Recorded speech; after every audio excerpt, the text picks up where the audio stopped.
کہاں لے کر جا رہے ہو مجھے؟ چھوڑو مجھے!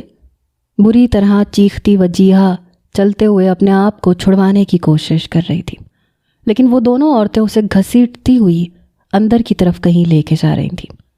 وجیہہ کی آنکھوں پہ پٹی بندھی ہوئی تھی، اس لیے وہ سامنے کا منظر نہیں دیکھ سکتی تھی۔ کچھ دیر کے اندر ہی اس کی زندگی نے ایسا ٹرن لیا تھا کہ وہ خود اب تک سمجھ نہیں سکی تھی کہ یہ ہو کیا رہا ہے۔ بس صبح سویرے اپنے گھر سے نکلی تھی، ہاسپٹل پہنچی تھی، OPD پوری کرنے کے بعد آج اسے واپس گھر چلے جانا تھا، کیونکہ اسے دیکھنے کے لیے کچھ لوگ آنے والے تھے۔ اس کی ماما نے کہا تھا کہ وقت پہ واپس آ جانا۔ جبھی وہ OPD کرتے ہی ہسپتال سے نکل گئی، لیکن ہسپتال کے دروازے سے ہی کسی سیاہ گاڑی میں اسے کھینچ لیا گیا اور شور مچانے کی نوبت بھی نہیں آئی، اور اس کی آنکھیں اور منہ باندھ دیا گیا۔ گاڑی کن راستوں سے گزری، اسے کہاں لے جایا گیا، اسے کچھ خبر نہیں تھی۔ گاڑی کی رفتار اتنی تیز تھی کہ جیسے کسی صحرا میں گاڑی کو پوری رفتار کے ساتھ بھگایا جا رہا ہو۔ 1 گھنٹے بعد جب گاڑی رکی تو ساتھ ہی اس کا منہ کھول دیا گیا اور 2 عورتوں نے اسے دونوں طرف سے پکڑا اور کھینچتے ہوئے ایک طرف لے جانے لگی۔ وجیہہ کا خوف کے مارے برا حال تھا۔ سمجھ میں نہیں آ رہا تھا کہ یہ سب کیا ہے اور کیوں ہو رہا ہے۔ یہ کون لوگ ہیں اور اسے کیوں اغوا کر کے لائے ہیں؟ اور وہ چیختے چلاتے اپنے انہی سوالوں کو دہرا رہی تھی، لیکن سارا راستہ اسے کوئی جواب نہیں دیا گیا، یہاں تک کہ اسے دروازہ کھلنے کی آواز آئی۔ شاید وہ کسی کمرے میں داخل ہوئی تھی۔ ٹھنڈک کے شدید احساس نے اسے اپنی لپیٹ میں لیا تھا اور پھر اس کی آنکھوں سے پٹی ہٹا دی گئی۔ کتنے ہی لمحے اسے کچھ نظر نہ آیا۔ کتنی دیر تک پٹی بندھی رہنے کی وجہ سے سامنے کا ہر منظر دھندلا گیا۔ اس نے اپنی آنکھوں پر ہاتھ ملے، پھر جب آنکھیں پھاڑ کے دیکھنے کی کوشش کی تو اگلے منظر نے اس کی جان نکال کے رکھ دی۔ وہ ایک وسیع و عریض کمرے میں موجود تھی، جہاں اسلحہ ہاتھوں میں لیے کئی گارڈ کھڑے تھے۔ بستر پہ کوئی آدمی پڑا تھا جو خون میں پوری طرح لت پت تھا، لیکن اپنے ہوش و حواس میں تھا۔ ایک گارڈ وجیہہ کے قریب آیا، سختی سے کہنے لگا، جلدی سے ہمارے سردار کا علاج شروع کرو، سردار کو گولی لگی ہے۔ یہ سننا تھا کہ وجیہہ بری طرح کانپنے لگی۔ شاید وہ کسی دہشت گرد گروہ کے ہاتھ لگ گئی تھی جو اسے اپنے مقصد کے لیے یہاں لائے تھے۔ سنا نہیں آپ نے؟ کیا کہہ رہا ہوں میں؟ گارڈ بری طرح دھاڑا تھا۔ سردار کا بہت خون بہہ گیا ہے، جلدی علاج شروع کرو۔ اس کی دھاڑ پر وجیہہ کانپتی ہوئی تیزی سے آگے بڑھی، ایک نظر اس چہرے پہ ڈالی جو درد کی شدت سے سرخ ہو رہا تھا۔ آنکھوں سے آنسو بہہ رہے تھے، لیکن وہ ابھی بھی ہوش میں تھا۔ پھر اس کے زخم کو دیکھا جو کافی گہرا تھا۔ یہاں کیسے اس کا ٹریٹمنٹ ہو سکتا ہے؟ اس کے لیے تو پیشنٹ کو ہاسپٹل لے کے جانا ہوگا نا؟ وجیہہ اتنا گہرا گھاؤ دیکھ کے پریشان ہوئی تھی۔ ایک بند کمرے میں اس گھاؤ کا ٹریٹمنٹ کرنا ہرگز بھی آسان نہیں تھا۔ بات سنو میری ڈاکٹر، بستر پہ پڑا وہ شخص گھمبیر لہجے میں بولا، تمہیں جو بھی چاہیے میرے آدمی لا دیں گے، علاج میرا یہیں ہوگا، بتاؤ انہیں تمہیں کیا سامان چاہیے۔ اس کے لہجے میں اتنی سرد مہری تھی کہ وجیہہ کی زبان کو تالا لگ گیا۔ خاموش کیوں کھڑی ہو؟ بولو کیا چاہیے۔ اب کی بار وہ سردار اور بھی زیادہ غصے سے غرایا تو وجیہہ فر سامان کی لسٹ بتانے لگی۔ ٹھیک ہے، آدھے گھنٹے کے اندر تمہیں سامان مل جائے گا۔ بستر پہ پڑے اس شخص نے اپنی آنکھیں بند کی اور وجیہہ کو اپنا سانس رکتا ہوا محسوس ہوا۔ بات سنو لڑکی، اگر ہمارے سردار کو کچھ ہوا تو تمہاری ماں کی سانسیں روک دیں گے ہم۔ وہی پہلے والا مسلح شخص انتہائی برہمی سے وجیہہ کو دھمکا رہا تھا۔ میری ماں؟ ماما کا کیا قصور ہے؟ پہلے تم لوگ مجھے یہاں اغوا کر کے لے آئے اور اب دھمکیاں بھی دے رہے ہو۔ اپنی کپکپاہٹ پہ قابو پاتے وہ بے یقینی سے بولی، اگر میری ماما کو کچھ کیا نا تو مجھ سے برا کوئی نہیں ہوگا۔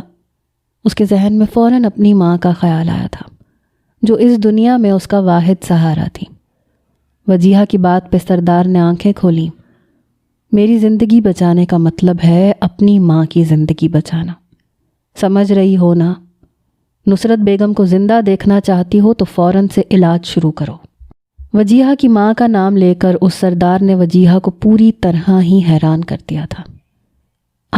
آپ میری ماما کو کیسے جانتے ہیں؟ اس کا لہجہ لڑکھڑا گیا۔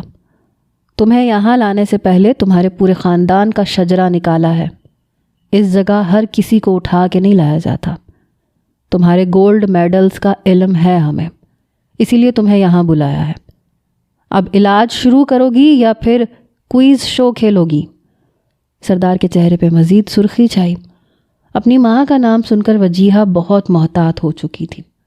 اس نے تیزی سے خون روکنے کے لیے ہاتھ چلانے شروع کر دیے تھے۔ کچھ دیر بعد اسے اس کا مطلوبہ سامان بھی لا کے دے دیا گیا تھا۔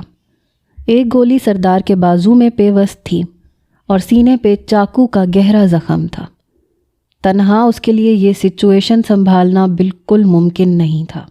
ہسپتال میں تو اس کے ساتھ پورا سٹاف ہوتا تھا، اسی لیے وہ بری طرح پریشان تھی۔ لیکن پھر سردار کے آدمیوں نے اس کی مدد کی۔ اس نے بازو سے گولی نکال لی، بنا سردار کو بے ہوش کیے، کہ اینستھیزیا دینے کے لیے کوئی تھا ہی نہیں۔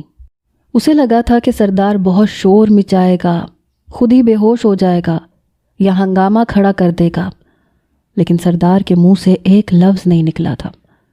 وہ 25-26 سال کا جوان مرد تھا جو اس قدر تکلیف کو بڑی ہمت کے ساتھ اپنی ذات پہ جھیل گیا تھا۔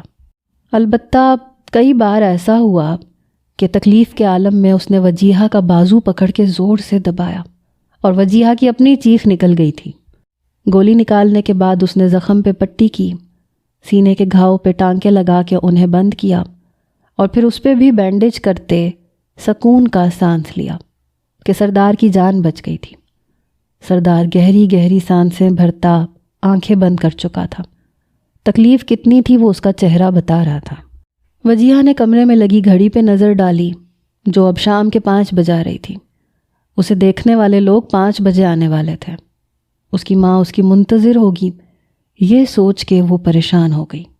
آپ کے سردار کا علاج ہو گیا ہے، اب مجھے میرے گھر چھوڑ دیں، میری ماما میرا انتظار کر رہی ہوں گی۔ اس نے بہت منت بھرے لہجے میں سردار کے گارڈ سے درخواست کی۔ سوری میڈم، ابھی آپ یہاں سے نہیں جا سکتی جب تک سردار کے سارے زخم ٹھیک نہ ہو جائیں۔ آپ کو یہیں رہنا ہوگا سردار کے ساتھ۔ گارڈ نے وجیہہ کے رہے سہے اوسان بھی خطا کر دیے۔ کیا مطلب یہاں رہنا ہوگا؟ یہ زخم تو بہت گہرے ہیں، 15-20 دن سے پہلے نہیں بھریں گے۔ تم لوگ مجھے یہاں علاج کے لیے لائے تھے، میں نے علاج کر دیا ہے، اب مجھے میرے گھر چھوڑو۔ وہ غصے میں اتنی زور سے چیخی کہ بستر پر پڑے سردار نے اپنی آنکھیں کھول کے اس نازک دھان پان سی لڑکی کو دیکھا اور کچھ لمحے بس دیکھتا ہی رہ گیا۔ تکلیف کی شدت انجیکشن لگنے کے بعد کم ہوئی تھی اور اب اسے سامنے کھڑی لڑکی کے نقوش واضح دکھائی دے رہے تھے۔ گندمی رنگت، ستواں ناک اور بڑی بڑی گول آنکھیں جو غصے کی وجہ سے سرخ ہونے لگی تھیں۔ سنہری بالوں کی اونچی بنی ہوئی پونی، کانوں میں چھوٹی چھوٹی بالیاں، گردن پہ ایک گہرا سیاہ تل، خمدار ہونٹوں پہ لگی گلابی لپسٹک اور مستقل بہنے والے آنسوؤں کی وجہ سے چہرے پہ کاجل کی پھیلی لکیریں۔ سردار بس یک ٹک اسے دیکھتا ہی چلا گیا۔ وجیہہ کی نظر سردار پہ پڑی تو وہ اس کے نزدیک آ گئی۔ دیکھیں سردار، میں اپنے طور پہ آپ کا پورا علاج کر چکی ہوں، اب آپ خطرے سے باہر ہیں، صرف بینڈیج ہونی ہے اور روزانہ احتیاط سے زخم کی صفائی، وہ آپ کسی بھی ہاسپٹل سے کروا لیں۔ میں یہاں نہیں رہ سکتی، مجھے گھر جانا ہے۔ آپ لوگوں نے تو غنڈہ گردی کی حد ہی مچا رکھی ہے۔ بات مکمل کرتے کرتے وجیہہ کی آنکھوں میں آنسو آ گئے۔ اپنی بے بسی کا احساس اسے اچھی طرح ہو رہا تھا۔ وجیہہ کی آنکھوں سے بہتے آنسو دیکھ کر بستر پہ پڑے زخمی شخص کا دل بری طرح مچلا تھا۔ پلیز ڈاکٹر وجیہہ، سمجھنے کی کوشش کریں، میں یہاں سے باہر نہیں جا سکتا اور مجھے آپ کی ضرورت ہے۔ ایک بار میرے گھاؤ ٹھیک ہو جائے میں خود آپ کو آپ کے گھر چھوڑنے چلوں گا۔ سردار نے بہت آہستگی سے اسے سمجھانے کی کوشش کی، لیکن اگلے ہی پل وہ چیخ اٹھی تھی، نہیں رہنا مجھے یہاں، مجھے ماما کے پاس جانا ہے، سمجھ کیوں نہیں آ رہی آپ کو؟ چیختے ہوئے اس نے باہر نکلنے کی کوشش کی، لیکن دروازے کے سامنے کھڑے 4 مسلح گارڈز کو دیکھ کر پھر سے اس کے قدم رک گئے۔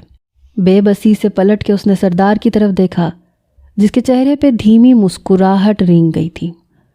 اس حویلی میں میری مرضی کے بغیر پرندہ بھی پر نہیں مار سکتا ڈاکٹر وجیہہ۔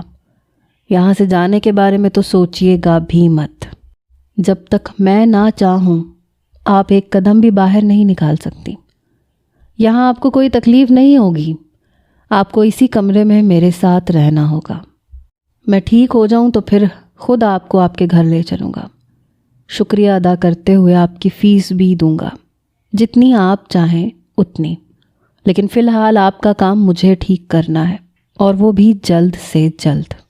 رہی بات آپ کی والدہ کی، تو انہیں ہسپتال کی طرف سے انفارم کر دیا گیا ہے کہ آپ کو اچانک سے کسی گاؤں میں سروس کے لیے بھیجا گیا ہے۔ آپ کی والدہ مطمئن ہو چکی ہیں، ان کے گھر کے باہر میرے گارڈز پہرے داری بھی کر رہے ہیں، انہیں کوئی تکلیف نہیں ہوگی۔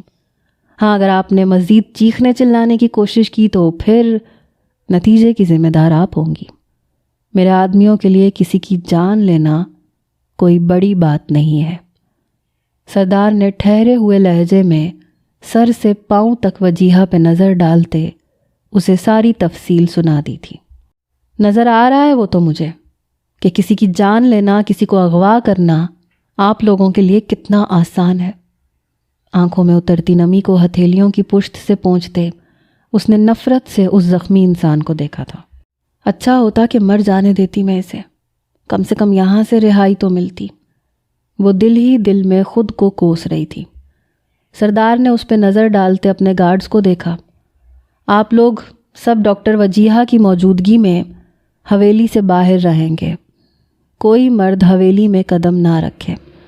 سارے ملازموں سے کہہ دیجئے کہ صرف خواتین ہی حویلی میں کام کریں گی۔ میں نہیں چاہتا کہ ہماری مہمان کو کوئی تکلیف ہو۔ ڈاکٹر وجیہہ کی ضرورت کا سامان ان سے پوچھ کے اسی کمرے میں لا دیں۔ ڈاکٹر وجیہہ یہیں رہیں گی۔ سردار نے اپنے بندوں کو حکم سناتے پھر اپنی آنکھیں بند کیں، اور وجیہہ کی آنکھیں حیرت سے کھل گئی تھیں۔ یہاں اس کمرے میں آپ کے ساتھ؟ میں ہرگز بھی یہاں نہیں رہوں گی، کوئی دوسرا کمرہ دے دیں مجھے۔ ایک انجان آدمی کے ساتھ ایک ہی کمرہ شیئر کرنے کے نام پہ اس کی جان نکلی تھی۔ سردار نے پھر غصے میں آنکھیں کھولی۔ کیسی ڈاکٹر ہیں آپ؟ پیشنٹ کے آرام کا خیال بھی نہیں ہے آپ کو؟ آپ یہاں رہیں گی تو ہی میرا خیال رکھ سکیں گی۔ بھول گئی ہیں کیا آپ؟ ابھی گولی نکالی ہے آپ نے میرے بازو سے۔ ضرورت ہے مجھے آپ کی، اور اسٹاف تو ہے نہیں یہاں۔ اب اگر مزید آواز کی یا شور کیا تو مجھ سے برا کوئی نہیں ہوگا۔ تکلیف کے عالم میں وہ بری طرح سے غرایا تھا، جو بار بار نیند کی وادی میں اترتے اترتے اس کے چیخنے چلانے سے ڈسٹرب ہو رہا تھا۔ وجیہہ سہم کے چپ چاپ ہو گئی۔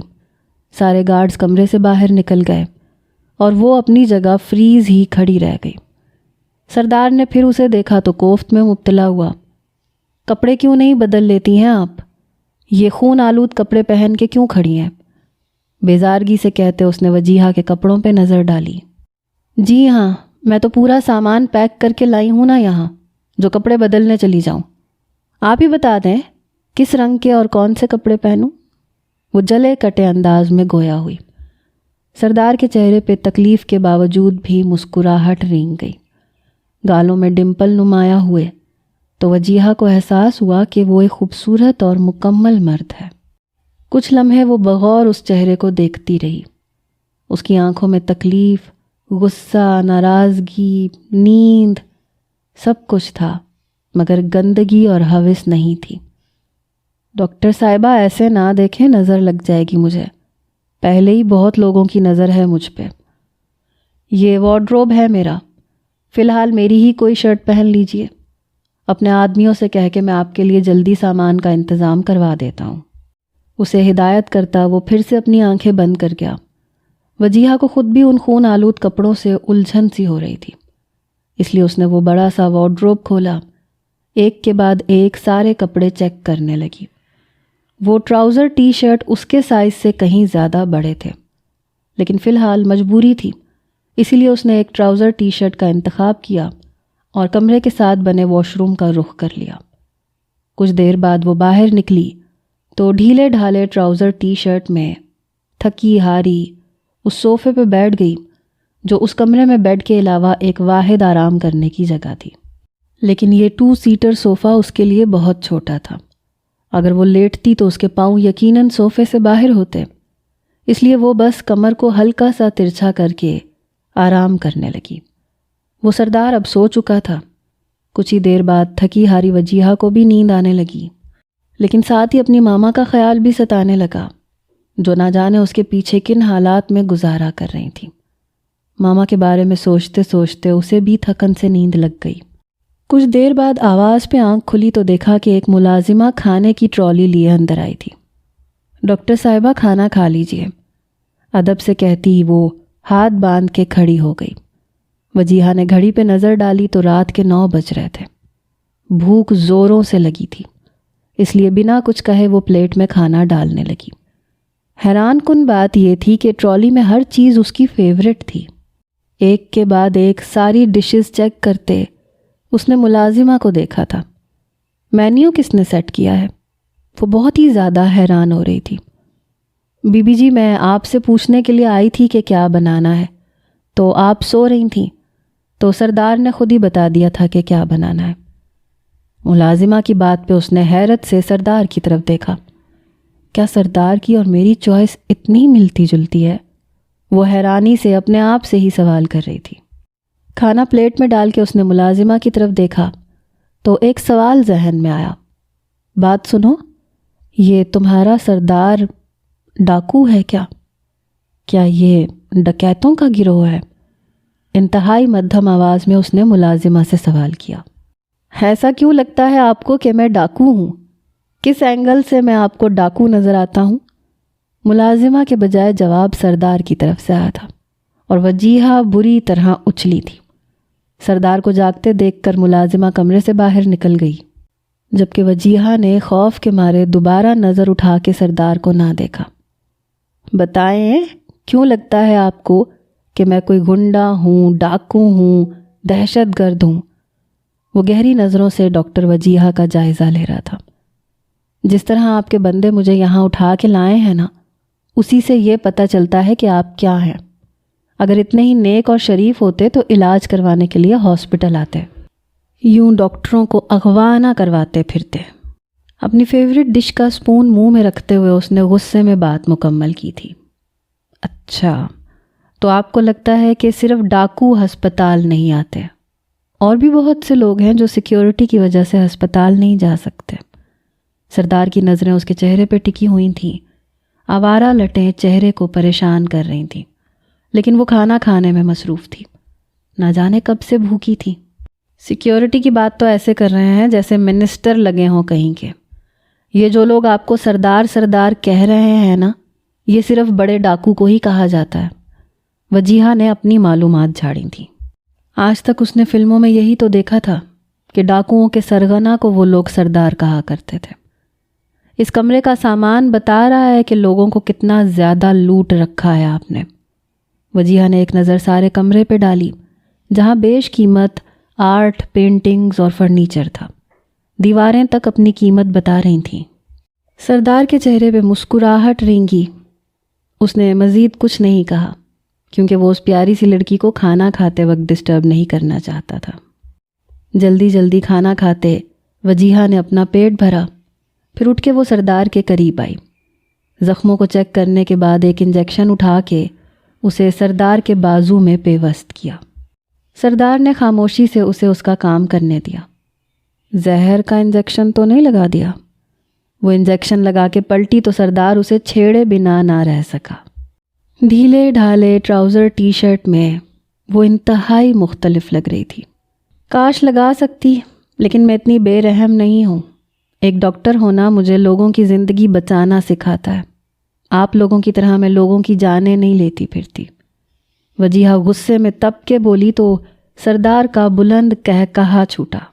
اچھا، تو آپ کو لگتا ہے ہم بلا وجہ لوگوں کو زہر دیتے پھرتے ہیں؟ ویسے تو مجھے ڈرنا چاہیے آپ سے۔ کیا پتہ کب علاج کے بہانے آپ میری جان لے لیں۔ خطرناک تو آپ بھی کچھ کم نہیں ہیں۔ چاہیں تو نظروں سے ہی کسی کا قتل کر دیں۔ ورنہ سردار حذیفہ خان کے سامنے کوئی اتنی زبان چلائے اس میں اتنی ہمت نہیں ہے۔ مسکراہٹ دباتے سردار حذیفہ خان نے آئی برو اچکائی تھی۔ وجیہہ اسے نظر انداز کرتے کھڑکی کی طرف بڑھی جس پہ غلافی پردے ڈلے ہوئے تھے۔ سارا دن ہو گیا تھا اسے اس کمرے میں بند، اس لیے اس نے کھڑکی کے پردے ہٹانے چاہے، لیکن اچانک ہی حذیفہ کی آواز اس کے کانوں میں پڑی۔ پردے نہ ہٹائیے گا، سختی سے کہتے اس نے وجیہہ کو روکا تھا، اور وہ حیرت سے پلٹی تھی۔ اسے یقین ہو چلا تھا کہ یہ شخص یقیناً ایک غلط انسان ہے جو پوری طرح دنیا سے چھپنا چاہتا ہے۔ سر جھٹکتے وہ خاموشی سے صوفے پہ جا کے بیٹھ گئی۔ دل چاہ رہا تھا کہ دوبارہ سے لیٹ جائے، کمر میں شدید درد ہو رہا تھا، لیکن جب تک وہ شخص جاگ رہا تھا وجیہہ کے لیے لیٹنا ناممکن تھا۔ اس کی حالت کو محسوس کرتے سردار حذیفہ نے منہ پھیر کے آنکھیں بند کر لیں۔ وہ اسے آرام دینا چاہتا تھا۔ وجیہہ نے اسے سوتا ہوا دیکھا تو پھر سکون سے لیٹ گئی۔ کچھ ہی دیر بعد نیند کی وادی میں اتر گئی۔ کچھ دیر گزری تو حذیفہ نے آنکھیں کھول کے چپکے سے اس کی جانب دیکھا۔ دل میں ایک ملال سا اٹھا تھا۔ وہ سارے دن کی تھکی ہوئی تھی اور اب اس صوفے پہ پوری طرح فٹ بھی نہیں آ رہی تھی۔ بڑی مشکل سے ہمت کرتے اس نے اپنا فون اٹھایا، اپنے گارڈ ارحم کو سنگل بیڈ کے لیے میسج کیا۔ بس آج رات وجیہہ کو تکلیف ہونی تھی، اگلے دن اسے بیڈ مل جاتا۔ وجیہہ تو گہری نیند سو گئی تھی، لیکن تکلیف کی وجہ سے حذیفہ کی آنکھوں سے نیند اوجھل ہو گئی تھی۔ انجیکشن کا اثر ختم ہو گیا تھا، درد کی ٹیسیں اٹھنے لگی تھیں۔ وہ ہمت کر کے بستر سے کھڑا ہوا، ایسے ہی لڑکھڑاتے ہوئے کمرے کے چکر کاٹنے لگا، جب یہ اچانک اسے محسوس ہوا کہ وجیہہ کسی بھی پل صوفے سے گر سکتی ہے۔ وہ کروٹ بدلنے ہی والی تھی کہ دوڑ کے حذیفہ اس کے قریب پہنچ گیا۔ ایک ہاتھ سے اسے سنبھالتے اس نے وجیہہ کو گرنے سے بچا لیا۔ وہیں اس کے پاس زمین پہ بیٹھتے وہ اس کے چہرے کے بے انتہا قریب اس کے نقوش کو اپنی آنکھوں میں اتار رہا تھا۔ گہری نیند میں غرق وجیہہ کو کسی کا لمس اپنے ماتھے سے سرکتے اپنی آنکھوں اور پھر اپنے رخساروں پہ سفر کرتا محسوس ہوا۔ کسی کی تپش زدہ سانسیں اس کی جلد کو جھلسا رہی تھیں۔ رخساروں سے سفر کرتے کسی کے سلگتے لب اس کے لبوں کو نرمی سے چھوتے اس کی گردن پہ سفر کرنے لگے۔ وجیہہ کے ماتھے پہ شکنوں کا جال بچھا۔ وہ اٹھنا چاہتی تھی، اس لمس سے دور جانا چاہتی تھی، لیکن کوئی انہونی طاقت اسے جکڑے اسے آنکھیں نہ کھولنے پہ مجبور کر رہی تھی۔ کسی کی کھردری ہاتھوں کی انگلیاں اس کی انگلیوں میں الجھتے اسے بے چین کر گئی تھیں۔ یکدم وہ سایہ اس سے دور ہوا۔ تپش زدہ لمس جھلساتی سانسیں اس سے دور ہوتے اسے اپنی گرفت سے آزاد کر گئی۔ گہری نیند میں غرق وہ اس سائے کے دور ہونے پہ سکون دہ سانس بھر گئی۔ شاید کوئی خواب تھا۔ وہ بوجھل آنکھوں کو کھول کے دیکھ بھی نہ سکی۔ سارے دن کی اذیت اور تھکاوٹ وجود کو اس قدر بھاری کر چکی تھی کہ اسے کچھ بھی سمجھ میں نہیں آ رہا تھا، اور وہ دوبارہ نیند کی وادیوں میں اتر گئی۔ اگلی صبح کھٹ پٹ کی آوازوں سے وجیہہ کی آنکھ کھلی۔ سامنے کھڑا وہ شخص فون پہ کسی سے باتوں میں مصروف تھا، ساتھ ہی ساتھ اپنے ہاتھوں کو حرکت دے کر ورزش کرنے کی بھی کوشش کر رہا تھا۔ یہ کیا کر رہے ہیں آپ؟ وجیہہ ایک دم ہی چیخ کے اٹھی۔ دوبارہ بلیڈنگ ہو گئی تو؟ وہ فوراً دوڑ کر حذیفہ خان کے قریب پہنچی۔ نہیں ہوتا مجھے کچھ، بے فکر رہیں آپ۔ حذیفہ نے مسکرا کے اس کی بے چینی کو دیکھا تھا۔ آپ کی فکر کسے ہے سردار صاحب؟ مجھے اپنی فکر ہے، وہ بے چینی سے کہتی حذیفہ کا بازو تھام کے اسے بیڈ تک لے گئی۔ سہارا دے کے اسے لٹانے لگی، جبھی اس کی نگاہیں حذیفہ کی نگاہوں سے ٹکرائیں۔ کچھ لمحوں کے لیے وہ سٹل ہو گئی۔